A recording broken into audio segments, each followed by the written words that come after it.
Igito gundaway intiyo makiinuman ni Mayor Boying Valdez iti San Nicolas Ilocos Norte kada to'y panagpailayo namanen kas Mayor iti San Nicolas. Mayor, good afternoon. Thank you very much iti panipay mo ti oras iti Balitang Ilocos Online. Thank you. Good afternoon. Yeah, greetings to everyone. Doktor, kumusta miten dato'y kuan inti panagkamkampanya? Narigat, as you well know, narigat ata, agsursur ka, nakaputpudot, but then again, you gotta do what you gotta do.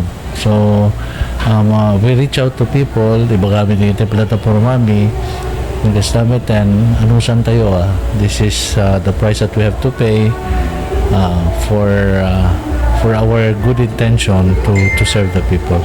Iti parang palang ti pandemya, Doktor, ada ka dirigrigat na iti agkampanya, house to house campaign, siyempre adalat tayo dagitay intay panag-precaution. Of course, it's not like before. Because alert level 1 time at 10, siguro that made a big difference. Doktor, ado dagitay mait mga mon anya met dagitay platforma tayo nga idasar itirati manen may katlong termino nakasparigan da kay kita mapakasatan do manen, Doktor. Well, no siya kami sa ituloy na hindi narugyanin, no? Like economic development, progress, peace and order, these are very important. Ang lalo kaya't umay digiti ang negosyo kada tayo, umay tinakad-ado nga negosyo, job opportunities, of course, and many other kinds of opportunities for our people. I mean, amoy umaduro ito yung negosyo dito, umadumati ito yung sumrek nga tatao, ket ada pa'y added opportunities to ko. Basit kaslit pagarigan, basit lang abanag, ado ti umay dito agluwan na kada ito yung tricycle, di ba nun na yun ang pasero tayo, gumatang laurid na babasit nga tiyanggi. So, tigito yung micro enterprises. Akit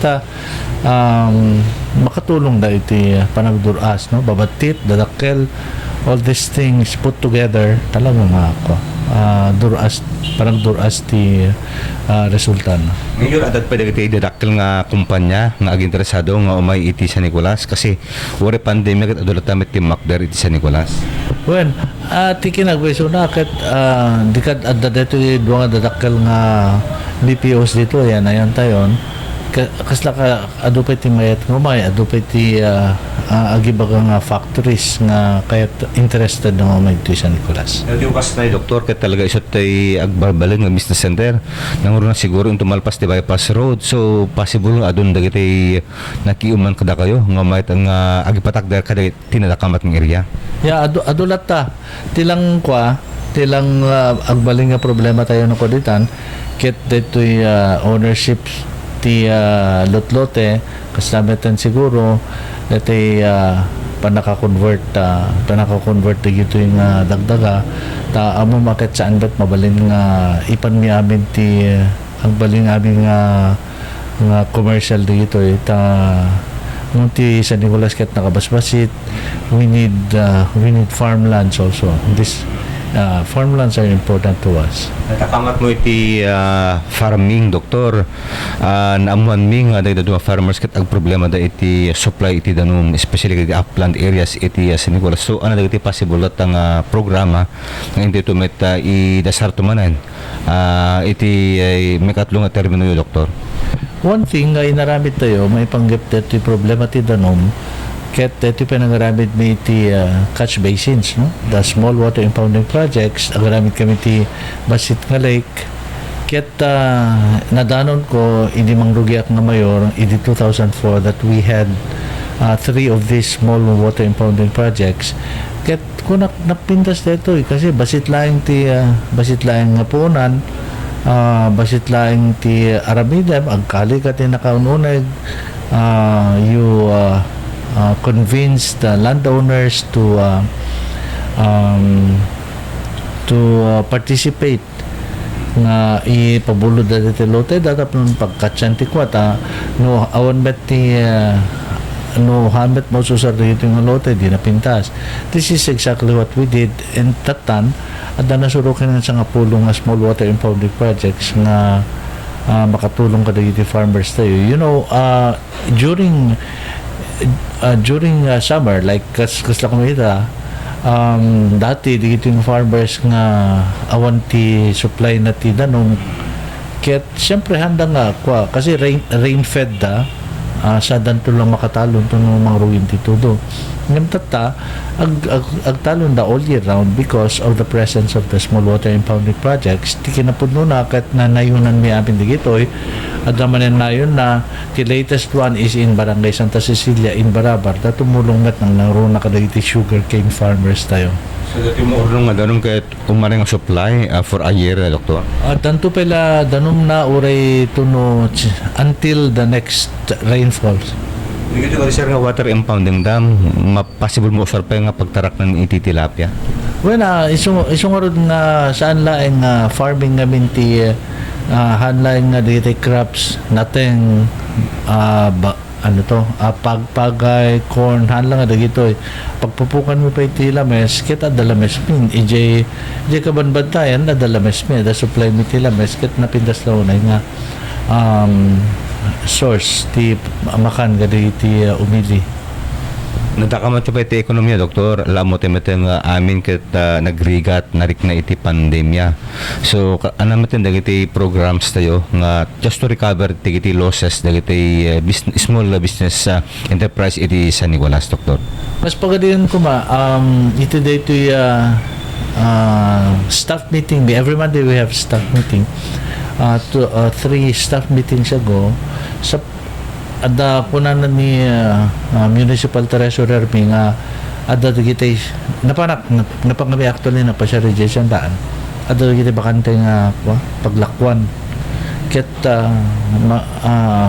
ang munta yun nagsarden da syempre na most would say na bankrupt da because of the pandemic. Ket ti bilin ko kay the treasurer nga nasamatan digiti kakadwa tayo iti market committee nga iso dati priority mi. Tulungan mi dapat makasublid ang negosyo matlaen. Yun una mi idangan dati kabaro nga ag-apply iti pwesto yan ta public market. And this is what we're doing right now. Doktor, anam tinagbalin nga lesson tayo kada to'y pandemya. Siyempre, awan naka-expectar dati biglaan nga panag-search iti COVID-19. So, ano dagiti possible tatang programa just to cope up kada to'y pandemya nga nang dadail iti salon at tikadwan iti bukod nga lugar, Doktor? Yeah, dati akit it was an unforeseen phenomenon nga masapol nga at dagayam talaga dapat readiness tayo. Readiness kadagiti kaslak man dito quarantine facility, you have to be ready with that. Tinaramid mi kadagiti quarantine facility ket impabulod mi dito property the parents ko nga isungay naramid mi nga quarantine facility nakatulong nga dakkel dito. Tapos syempre when it comes to readiness dapat ada trainings tayo, okay? So, amo tayong digiti barangay health workers ket tumultulong da ket adu tinaramidan da ket naman yun pa iti trainings da when pandemic, when things like this will happen again in the future, yad ado yung ni Apo Diyos ket sidadaan nga tumulong ken amudan to aramidan da. So dito yung experience nang ted kadakwada iti siguro makunata yung naikanda iti power nga of the knowledge ken iti skill tapno no masango tayo iti nga kastoy nga kasasaad. Now also syempre diti pondo importante dito diti readiness kaditi tattao, so we need to educate our people well, no?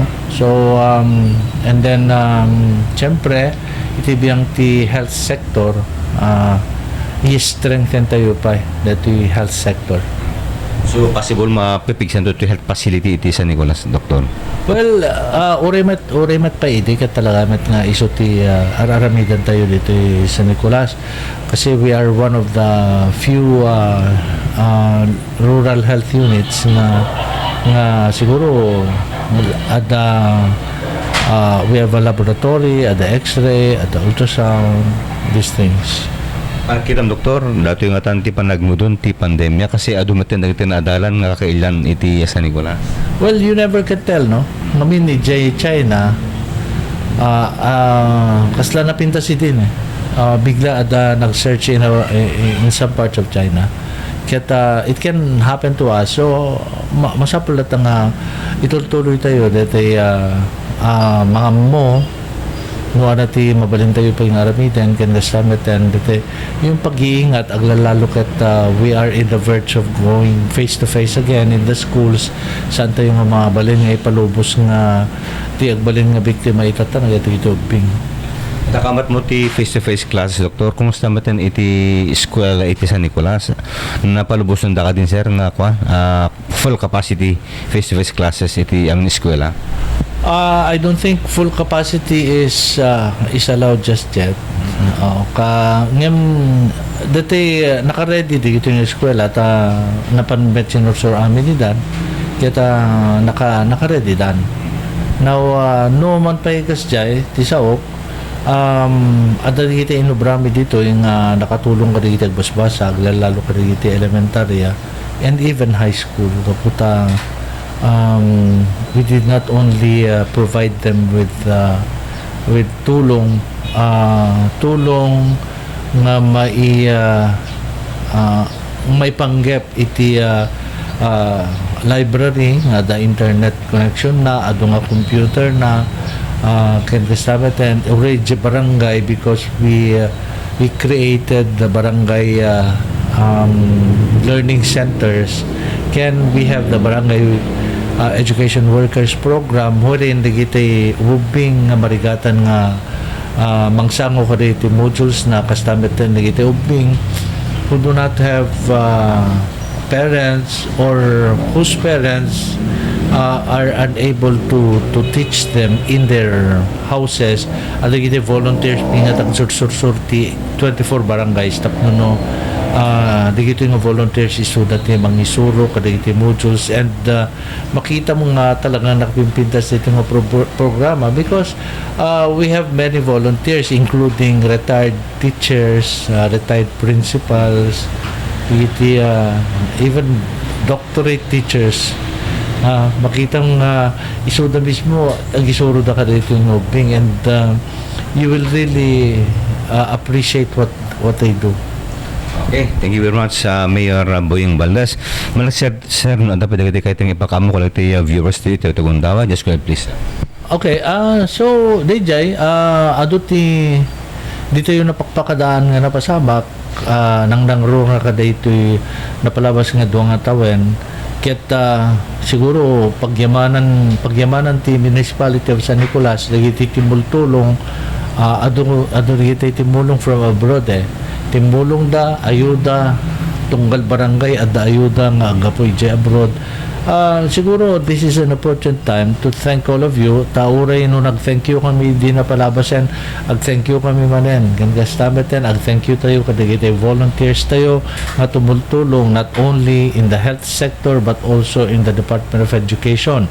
It is really important for us nga matabing tayo digiti mobing ng runak at na